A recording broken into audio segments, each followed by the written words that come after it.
What's going on, everybody? Cleopus Tech here, coming back at you with another video. In this video, we're going to be doing a quick comparison between the Blue F92e 5G and the Samsung Galaxy A14 5G. Now, as always, if you do end up wanting to learn more about either phone individually, definitely check out the description, where I will be linking to several other videos about each of them, as well as some information about pricing, availability, and some of my favorite smartphone accessories. But with that being said, let's get into it. So with the Blue F92e 5G, we're getting a 6.5-inch IPS LCD display with a 720p resolution, a PPI of 270, and a 20:9 aspect ratio. With the Samsung Galaxy A14 5G, we're getting a 6.6-inch 90Hz PLS LCD display with a 1080p resolution, a PPI of 400, and a 20:9 aspect ratio as well. So these displays are pretty similar. They're both roughly the same size, albeit the Samsung Galaxy A14 5G is a tiny bit larger, but really not too much of a difference. They also have the same aspect ratio with a pretty tall and narrow form factor. But that being said, the Samsung Galaxy A14 5G is a little bit better. First of all, with a 90Hz refresh rate, while it's not a huge difference, it will make the movement on the screen a bit faster and smoother, so the A14 5G is going to feel a bit more premium to use. And then of course, the biggest difference here is that with the 1080p resolution, the image is quite a bit sharper. So even though with the 720p resolution, the Blue F92e 5G isn't really that bad, if you're going to be consuming a lot of content, especially stuff like videos, where the image quality is a bit more important, you are going to be better off with the Samsung Galaxy A14 5G. But again, for more basic activities like web browsing and some light social media use, the Blue F92e 5G still will get the job done just fine. Now for storage, with the Blue F92e 5G, we're getting 128GB of internal storage with microSD card expansion, and with the Samsung Galaxy A14 5G, this phone is getting 64 with microSD card expansion as well. So clearly here, the F92 5G has a huge advantage, having double the storage of the Samsung Galaxy A14 5G. So if storage is more of a priority for you, maybe you're someone who's constantly downloading all kinds of apps and games and stuff like that, then in that situation, you might want to consider going with the F92e 5G, because in this general price range, getting an entire 128GB of internal storage is definitely impressive. On the other hand though, with the Samsung Galaxy A14 5G, 64GB is definitely not bad, and for the average user, as long as you're mindful of what you're putting on your phone, and you make sure to offload things onto a microSD card whenever you can, with this amount of storage you should at least get by. But again,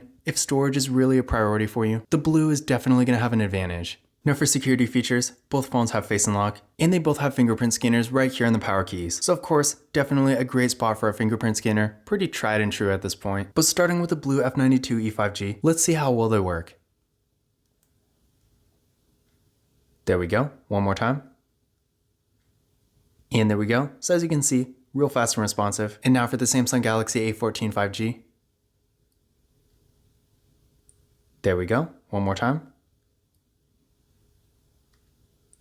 And there we go. So as you can see there, both fingerprint scanners worked real well. And again, remember, both phones do have Face Unlock too. So if you want to use that instead, you always can. Now taking a look at the camera setups here, with the Blue F92e 5G, we get a water drop notch for the front facing camera. This camera is 13 megapixels. Then on the back, we get a triple camera setup with a 50 megapixel main camera, a 2 megapixel macro camera, and a 0.3 megapixel depth sensing camera. With the Samsung Galaxy A14 5G, up front we got pretty much the exact same design for the selfie camera. This camera is 13 megapixels. Then on the back, we get a triple camera setup with a 50 megapixel main camera, a 2 megapixel macro camera, and a 2 megapixel depth sensing camera. So feature wise, these camera setups are pretty much the same. For more entry level phones, definitely pretty good here. And when it comes to photo quality as well, for what they are, both phones are actually really impressive. That being said though, as you're about to see in a minute, between the two, I feel like the Samsung Galaxy A14 5G is a little bit better. Now this is subjective, you might disagree, but in general, I feel like the colors and details and overall brightness are a little bit better here. But that being said, the Blue F92e 5G is really not that far behind, and it's definitely debatable. And regardless, with either phone for the average user, the photo quality will be good enough. So to give you an idea of what they can do, first, here's some pictures taken with the Blue F92e 5G. Again, definitely good quality here. I feel like no matter what you're doing with your phone, whether it's something that's a little bit less important, like Snapchat for example, those pictures go away after a few seconds anyway, so obviously you don't need crazy good quality for something like that. And then if you're sending photos to friends and family, maybe just casually, where nothing really needs to be super presentable, again, perfectly fine. But to be fair, in that kind of situation, pretty much any camera would work. But then even for stuff like Instagram, where you really do want the pictures to be at least decently presentable, in that kind of situation, I do think the Blue F92e 5G is definitely going to be good enough for that too. I mean, sure, compared to a much more expensive phone, the photo quality is still not nearly as good, but if you put one of these pictures on Instagram, for example, it's most likely going to blend blend in with everything else perfectly fine. So in general, for the average user, unless you're really serious about mobile photography or something like that, the camera we get with this phone is going to get the job done just fine. And then here's some pictures taken with the Samsung Galaxy A14 5G, and again, I personally feel like the quality here is a tiny bit better, but honestly it's probably not too much of a difference. So in general, if you do want to have a nice camera setup for more basic use, where you want to get some nice pictures from time to time, but you still don't need the absolute top of the line studio quality, for that kind of situation, the camera quality for either phone is going to be perfectly fine. Now another thing I do want to point out here is that for video, with the Blue F92 E5G, this phone does have a max recording quality of 2K in the rear camera and 1080p in the front, whereas with the Samsung Galaxy A14 5G, this phone does max out at 1080p in both the rear and the front. So with this phone, we're not getting that 2K. Now,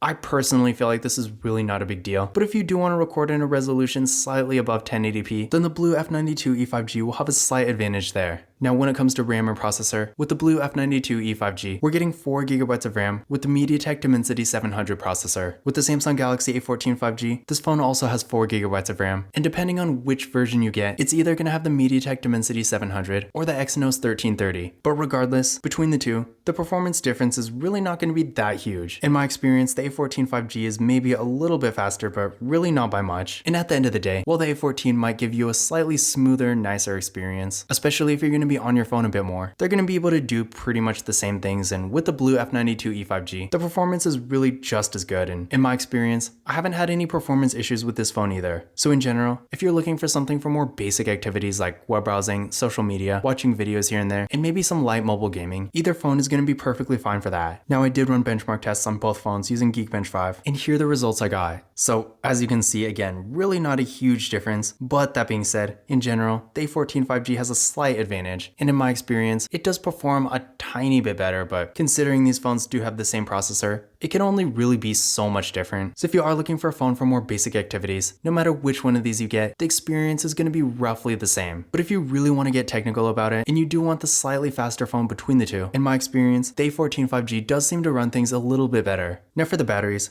both phones have 5,000 mAh batteries, with the Blue F92 E5G supporting 10W fast charging, and the Samsung Galaxy A14 5G supporting 15. Now, honestly, the difference in charging is really not that much. Sure, the A14 5G is going to charge slightly faster, but 15W fast charging is really not that fast either. But in general, despite not charging super fast, the charging speeds for both phones are at least decent. And then with the battery size, of course, with 5,000 mAh batteries, with either phone, you can expect to get great battery life and longevity. So if you're in a situation where maybe you're not always around a charger, but you still need to use your phone all day, these phones are going to be great for that. And then down the road, as the batteries degrade, which of course all batteries do, with larger batteries like these, they're not going to wear out nearly as quickly as a much smaller battery. And this is a great thing if you like to get one phone and keep it for a longer time without having to replace it. Now when it comes to software, with the Blue F92 E5G, this phone does have Android 12. And knowing Blue's software support, I'm not really counting on it getting any kind of major updates in the future. So if you do get this phone, you are going to have to be okay with having Android 12 the whole time. The Samsung Galaxy A14 5G on the other hand does have Android 13. And not only this, but with Samsung software support, you can also expect to get Android 14, 15, 16, and 17. So in general, if the software is important to you, then obviously the Samsung Galaxy A14 5G will be a much better choice. In addition to this, the Blue F92 E5G does not have NFC, whereas the Samsung Galaxy A14 5G does. So if you like to use tap and pay, then the Samsung Galaxy A14 5G will definitely have an advantage. But in conclusion, which of these phones is better? Now on one hand, the Blue F92 E5G has a huge advantage when it comes to storage. Again, this phone has 128GB versus 64 with the A14 5G, giving it double the internal storage. So if you really are someone who's putting a lot of stuff on your phone, then this is definitely something to think about, because 64GB, while being at least decent, is definitely not a lot if you're a power user. On the other hand, the Samsung Galaxy A14 5G has a much nicer display. The 1080p resolution really makes a huge difference, so if you're consuming a lot of content, especially like streaming videos, whether it's on like Netflix or something, or even YouTube, no matter what the case may be, a 1080p display is definitely a great thing to have. This phone also does have NFC, which in my opinion is a really important feature at this point in 2023, because I want to say most stores in the US have some sort of tap and pay, so even if you don't use tap and pay now, without that feature, you won't even have the option to in the future if you decide to. So at this point, with tap and pay becoming so popular and widely used, I feel like every smartphone should have NFC, so the Blue F92 E5G not having it is a huge drawback. The A14 5G again is a tiny bit faster. I feel like it's not really enough to make a huge difference, but the difference is still there all the same. And then the software and software support is so much better with this phone. So in general, if you just want something really basic for more light use, but you also want a lot of storage, then the Blue F92 E5G is going to be a great choice for you. But if you're consuming a lot of content, so you want a nicer display, and you want better software support and NFC, in that case, you will be better off with the Samsung Galaxy A14 5G. But this concludes my comparison between the Blue F92 E5G and the Samsung Galaxy A14 5G. Again, if you want to learn more about either phone individually, definitely check out the description, where I am linking to several other videos about them, as well as some information about pricing, availability, and some of my favorite smartphone accessories. But that's it for this video. If you enjoyed it and found it useful, be sure to give it a thumbs up and hit that subscribe button. Don't forget to follow Kalipus Tech on Twitter and Instagram. And as always, I will see you in the next video.